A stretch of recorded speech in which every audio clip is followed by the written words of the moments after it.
Pozdravljeni, dragi otroci! Dobrodošli v mojem knjižnem kotičku. Današnji pravljični junak je podganček po imenu Anček, ki pa živi v mišji družini.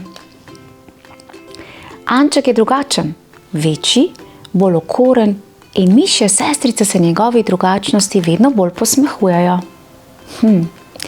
Upam, da se bo tale pravljica srečno končala.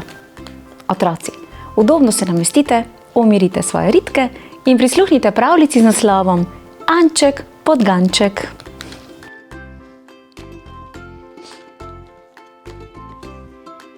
Nekoč je živela mišja mati, ki je imela 4 otročiče, 3 hčere miške in Ančka.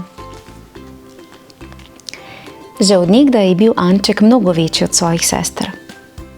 Anček je tako smešen, so si mišje deklica skrivaj šepetale v tačke, jih držale pred smrčki in se hihitale vanje.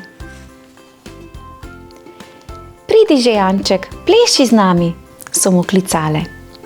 Toda Anček je bil čokat in neroden, njegov dolgi rep pa mu je bil vedno v napoto. Ko so se miške igrale ristanc, je Anček žalostno obsedel ob strani in nesrečno opazoval svoje velikanske noge. Ko se je nekega večera zagozdil med vrati mišje hišice, so se mišje sestrice kar zvijale od smeha. Anček pa je bil vedno bolj žalosten.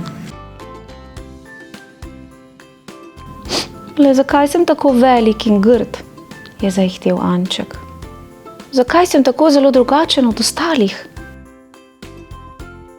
Ti pa res nisi grd, Anček. In vem tudi, zakaj si drugačen, je dejala mišja mati. Da bi ga potolažila, je sedla k njemu na posteljo in začela pripovedovati. Ko sem te našla, si bil sam in zapuščen, čisto majhen, nebogljen mladič. Takoj sem te imela rada. Tako rada, da sem te pri priči vzela s seboj. Ti nisi mišji otrok, Anček. Ti si podgani mladič. In jaz te prav nikomur več ne dam, ti moj podganček. Videti si drugačen kakor mi, saj prihajaš iz čisto drugačne družine. In vendar si popolnoma naš. Od tistega časa dalje je bil Anček kakor prerojen. Nič več se ni zdel samemu sebi čokat in neroden. In tudi grd ne več. Ravno nasprotno. Kmalu je naravnost prerasel samega sebe. 3 mišje deklice so opazile, kako sijajno je imeti tako velikega brata, kot je Anček. Z Ančkom v golu so zmagale prav na vsaki nogometni tekmi. In znal si je domisliti vedno novih iger, ki so bile vse neznansko zabavne. Naš Anček je najmočnejši podganček, so vriskale njegove sestrice. Odslej so še bolj držali skupaj in ostali so nerazdružljiva družina za vedno.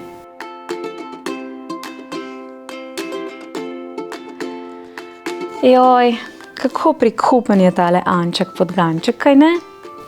Priznam, da mi je bilo kar malce hudo, ko so se mišje sestrice grdo norčevale iz njega. Ubogi Anček je bil malce drugačen, seveda, saj je prihajal iz podganje družine. Mišja mama mu je srčno predstavila njegovo zgodnje otroštvo in Anček je le razumel svojo drugačnost in nato postal ponosen brat svojim sestram. Vsak izmed nas je nekaj posebnega in unikatnega in to naj bo tisto, kar nas bogati. Otroci, ne pozabite prisluhniti še kakšni zanimivi pravljici, ki vas čaka v mojem knjižnem kotičku. Pozdravček vsem in se kmalu spet vidimo. Čau, čau!